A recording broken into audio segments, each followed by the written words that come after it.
Welcome to the Thrive with Omu podcast, where each week I'll chat with an amazing entrepreneur on their growth journey.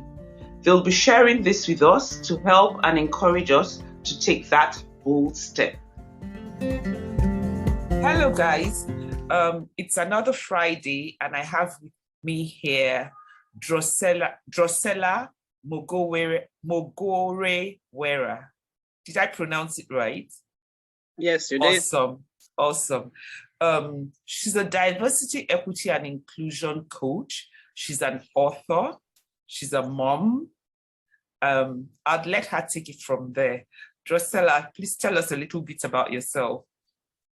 Thank you, my friend Omu. And my name is Drocella Mugorewera. I live in the United States of America. I came here as a refugee in 2009 from Rwanda, and had a path. I didn't see my children for 2 years, and I didn't see my husband for a year, and I didn't talk to my family for a year. And I'm grateful that America gave me a chance to live and serve. As a mother, you can imagine not seeing your children for 2 years, and my youngest daughter was 12 years old. Oh, wow. But through prayers, perseverance, and trust in God. And of course, when I arrived to America, I had some friends, I had to build new relationships. And thankfully, America facilitated a family reunification. The journey was very painful because when I fled, like my life was in the hands of two strange men. Did you say fled? I fled, yes, I fled Rwanda because I came as a refugee. Oh, so I wow. was forced to flee because my life was in danger. But I didn't have any direction when I went through Uganda and then Kenya, and later on United Nations High Commissioner of Refugees gave me a refugee status and facilitated my resettlement in the US. Awesome. That must have really been a difficult journey. It has been. That must have been a really difficult journey. Yes, it was very difficult because my daily routine was just prayer, shower, and eating for 9 months. Yes, I was hiding for 9 months. Goodness. Is it something you can share? Is it something you feel comfortable sharing, or should we move to other things? No, I share the story because it can help other people to heal. It can that's also the whole idea. Because and some people also do not understand the refugee journey. When you are a refugee, you are not. It's not a choice. You escape persecution based on race, religion, ethnic appartenance, or political opinion, or you are escaping wars and violence. So because of my opinion as a former politician, my ideas were not always welcomed. So some of the people saw me as an enemy, and then I didn't have any other option rather than to flee and find a safe place where I can continue to live. But it was very difficult. If it was not for faith and trusting God, I do not know how I could make it. So how did your family that you left back in Rwanda, how did they cope? So it was painful. I heard later that like my children were asking if mom was alive. And sometimes the siblings would say, yes, she is, even if they didn't know my situation. But now I have siblings. I don't know how they are. So now I decided to be the citizen of the world. I pray for them, and I'm trying to make impact locally, nationally in the US, but also globally, because educating people about refugee life, diversity, and building trust between authorities and communities. This is where my passion is now. And hopefully one day I will see them again. That's really tough. But I'm happy that you've reunited with your husband and your children, at least. So this journey must have affected you psychologically and mentally. How did you deal with it? And now I know you're successful. You've kind of stabilized. You have a regular job. You're doing a lot. I know that you're doing a lot. You didn't get there in a day, and it just wasn't easy. And I'm wondering, how did you get there without your family support, knowing that you don't even know what's going on with your immediate family because they're not there with you? You're alone. The fear that you're a refugee. How did you deal with that? So first of all, I can say that faith is my superpower.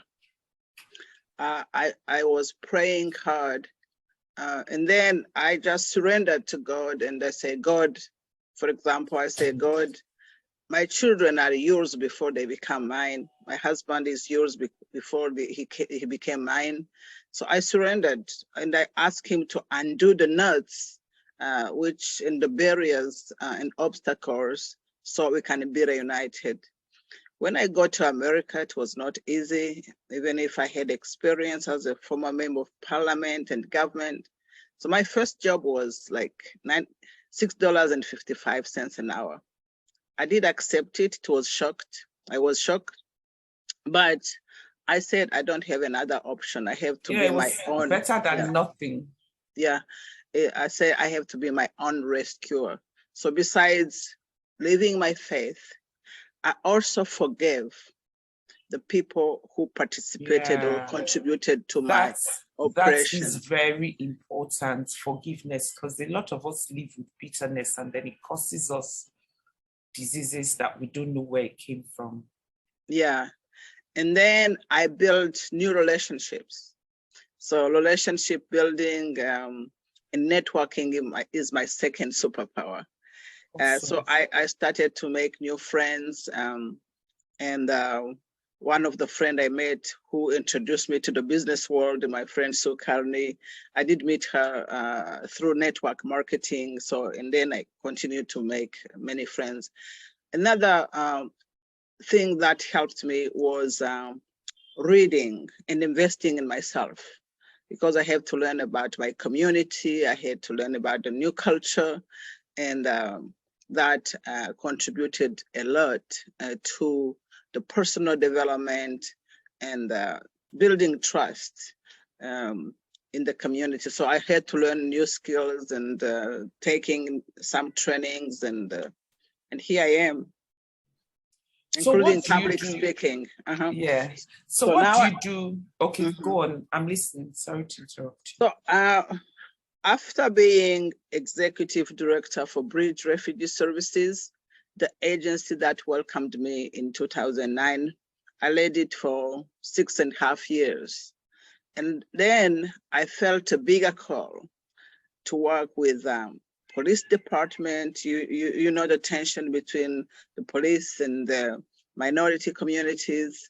And then I wanted also to support African American and refugees and immigrants. So I said, just working with refugees is not enough. And I had a message to the world. I said, let me, through public coaching, public speaking, coaching, and training people, I want to see how we can embrace diversity at all levels, because we have different skills, talent, and gifts we can apply. Sometimes you feel like, especially women, they are in the workplace, they are not promoted. So I want to work with leaders and decision makers, so we can see how they can champion diversity in action, not just say, hey, we are pro-diversity, but how do you put those things in action? What is your commitment? What is your mantra? What is the strategy there? And also, I think I want to help people to do that in a friendly way, because sometimes people, when they hear diversity, they're terrified. But it's not, as complicated as it can be, and people can take baby steps. You can start one from day one at step a time. Yeah. One day at a time. And then I did contribute to a book Awesome. What's it called? Leaders with a Heart. Oh, nice. So it is on Amazon. And I did share my story with other 11 co-authors. And I do strengthen the power of forgiveness and how the young generation could learn from other practices, because in America, sometimes the generational trauma and poverty is something I want to contribute to heal the society and the community in the whole world, because I do believe that if we have support, diverse and strong communities where people support each other, we can have sustainability, and we can develop and collaborate and grow together and thrive together. Together. Awesome.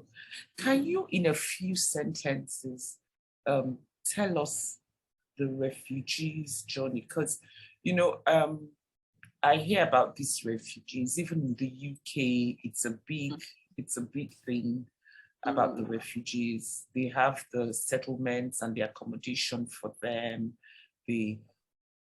What is it like really? I mean, while you're a refugee, do you work? How does it affect you psychologically? So the refugees United Nations High Commissioner of Refugees, after showing the reason why you become a refugee, because you leave your country to go to a second country. And then, for example, in my case, I felt insecure because being in Uganda or Kenya, as a public figure, it was not, people will recognize me. So I did ask for the resettlement in a far country. And then after you get the refugee status, you get a chance to be resettled. It's just 1% of the millions of refugees who are here and there. So there are countries like America who committed to the Refugee Convention. They help you with housing. So you have case managers who will welcome you at the airport and then show you an apartment where to live. They will help you to find a job. Of course, many jobs when I came, they were just entry-level jobs. And then they help you with Medicare, medical support, and it's a self-sufficient program. Normally, they have to help you to be on your feet. I wanted to demystify also, like their myth, we say that refugees are taking resources for citizens. What is not true, it's a humanitarian program. Like you and I, if we had to flee now, you know, we would have one clothes on us. We don't have money. We need shelter. We need water. We need essential services. So, but when they help you to be on your feet, afterwards you sustain your family and you give forward to the welcoming community. But the journey is very difficult because many of those refugees, they saw some of the family members being killed, so they have trauma. Wow. You have to deal with that trauma, but we have also behavior and medical services. So when the case managers enroll people, they also do medical and behavior health screening so they can see how they accompany you mental health wise. So I wanted to say that here in the US, refugee resettlement is an economic model that people can watch and see how through resilience and hard work, refugees make it, and it can be an economic model for low income or other marginalized population.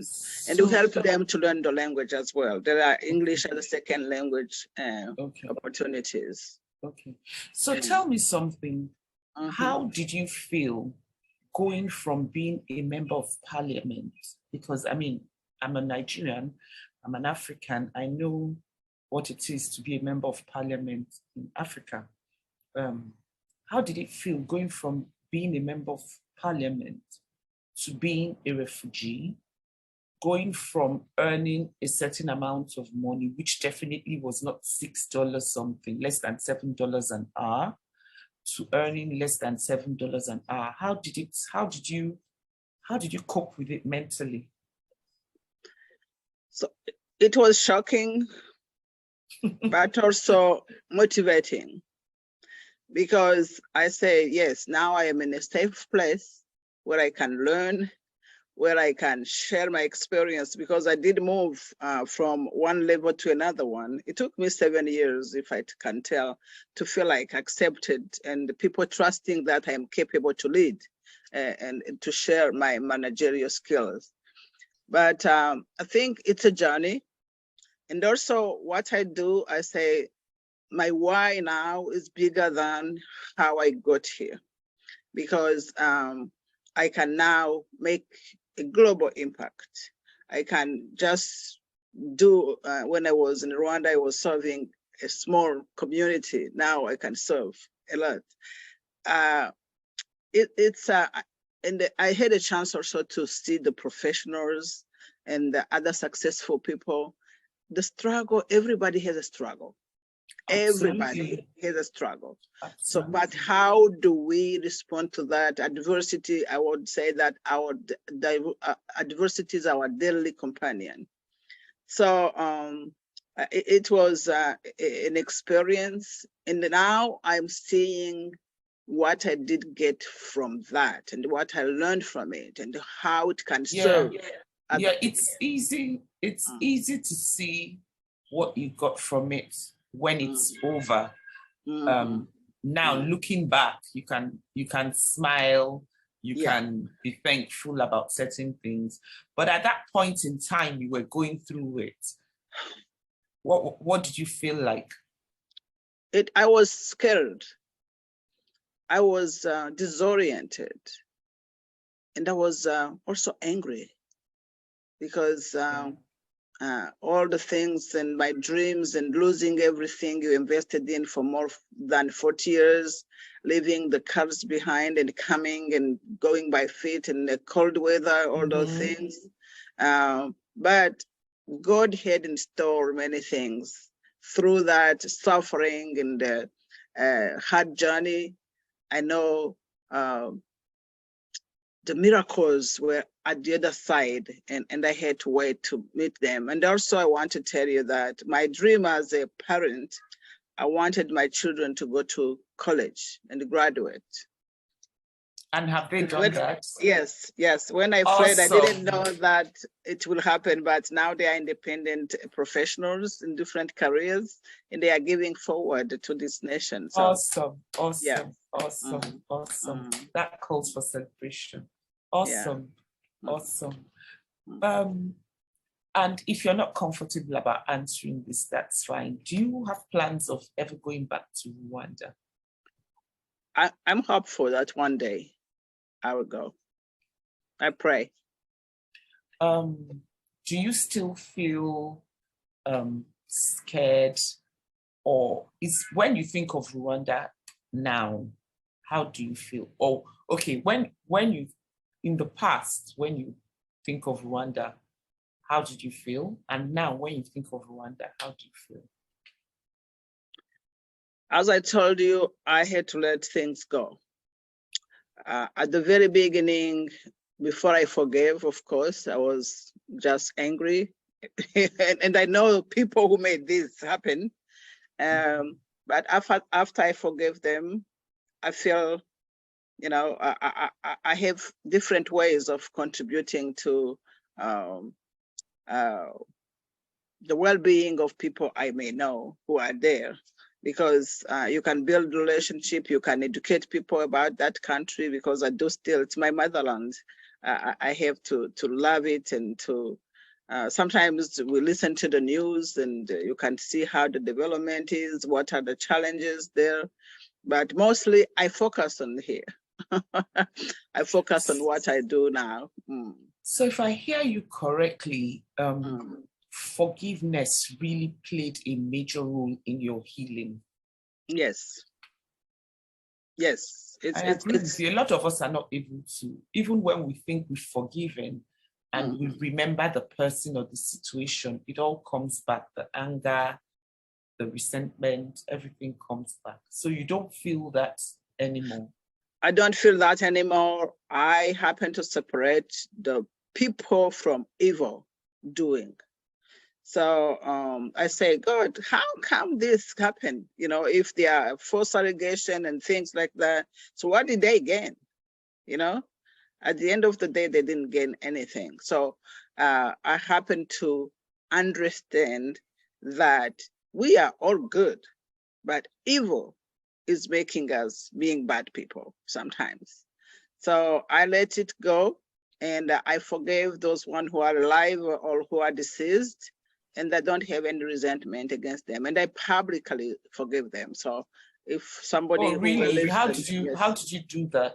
So I like the podcast like this. I just say, hey, I cannot talk to you, but they can listen to this. And okay. And also I did write some letters, you know, for people who wronged me, to just say, hey, I forgive you because you did this. That is really good. That is really good. And that takes a lot. It takes a lot. Yeah. It takes a lot to write to someone that obviously hurts you and is still hurting you, probably unrepentant. And you're saying to the person, I forgive you. Wow. Yeah. And this is why personally I want to contribute to the healing of Americans, because there are many wounds people are still having around the slavery, the injustice, and the inequities. So I think my experience can help that. Okay. Do you have Rwandans, other Rwandan refugees? I have that I know. Either mentor or work with, or we have Rwandans and Burundians.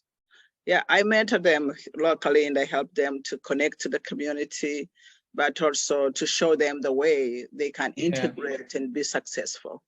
Awesome. So you're giving back somehow, and you haven't totally detached yourself from your original people, from your base. No, and I'm part of a national organization, the Refugee Congress, which is an advocacy, non-partisan organization. So we try to put together strategies and invite people to be equal partners around tables where they are discussing issues about refugees and immigrants. So being a refugee became like part of my identity, and I have to use that identity to advocate for people who are struggling like I struggled, because I understand the pain, the struggle overseas, but also locally. Okay. So if there are any refugees listening to this podcast, what would be your advice to them? My advice would say, don't give up, because there is light after darkness. And also I would say, learn the skills as much as you can, and use your skills and your gift as well. And live your faith, because we are all having spiritual rituals. Use those ones and try to go out of the box and talk about it, make friends, you know. And also I want to say that even though there are people who are against refugees, there are many who are pro-refugees. So don't be discouraged by those few people who are not welcoming, because many are. And make sure you surround yourself with people who are positive, and keep just hoping that one day you will heal and you will help others. And your children, if you have children, they have greatness and a good future for them ahead of time. Awesome. Thank you so much. That's such good advice. I hope any refugee listening to it, it comes in handy. By the way, some some of the tips you gave even applies to non-refugees as well, like surrounding yourself with positive people. That's very, very important. And I think also probably there are politicians or decision makers who listen to your podcast. I just wanted to tell them to treat refugees as human beings like them. The circumstances they are in, they didn't create it. Yeah. And I want to pray for leaders and heads of state. And I have recommendation. I would like to, if you read the book, you can give me the feedback. But I have some recommendation for refugees. I'll certainly go on Amazon to look for it. Yes. So I want to tell leaders, if you're committed to the Refugee Convention, I know many friends in Africa, they cannot work, while the countries where they are, they're committed to the Refugee Convention. I just want people to walk the talk. If you have those laws and policies, please do implementation, because you never know. Today is me, tomorrow it can be you. Absolutely. Thank you so much, Drocella. You're welcome. Thank you so much. You've shared so much in such a short time. Thank you. And I wish you all the best in your endeavors. Thank you. Yeah, thank you so much. Thank you for listening to today's episode of Thrive with Omu podcast. This is your host, Omu Obilo.